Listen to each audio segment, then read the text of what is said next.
নেওয়া হচ্ছে, তেলটা পুড়ে থাক। এবার আপনার দিয়ে দেবো হচ্ছে আগে ঝালটা ভাজি করে নেব।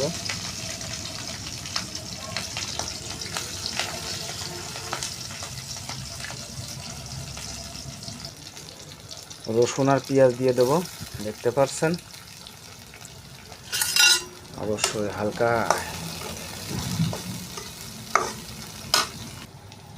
কাঁচা লঙ্কা কেটে দিছি। এবার মরিচের গুঁড়ো দেবো, এটা টকটকি হবে, অরিজিনাল কাশ্মীরি ঝাল। এবার লবণ দেবো, একবারে আমি দিয়ে দিই, দ্বিতীয়বার কোনো চাকা লাগে না, সব চাকা কাম আমার দ্বারা হয় না। এবার দিয়ে দেবো আপনার হলুদ, এই দেখতে পাচ্ছেন। মশলা মাখানি হয়ে গেছে, কালারটা দেখুন।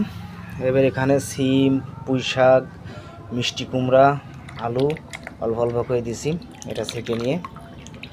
অবশ্যই দেখতে থাকুন।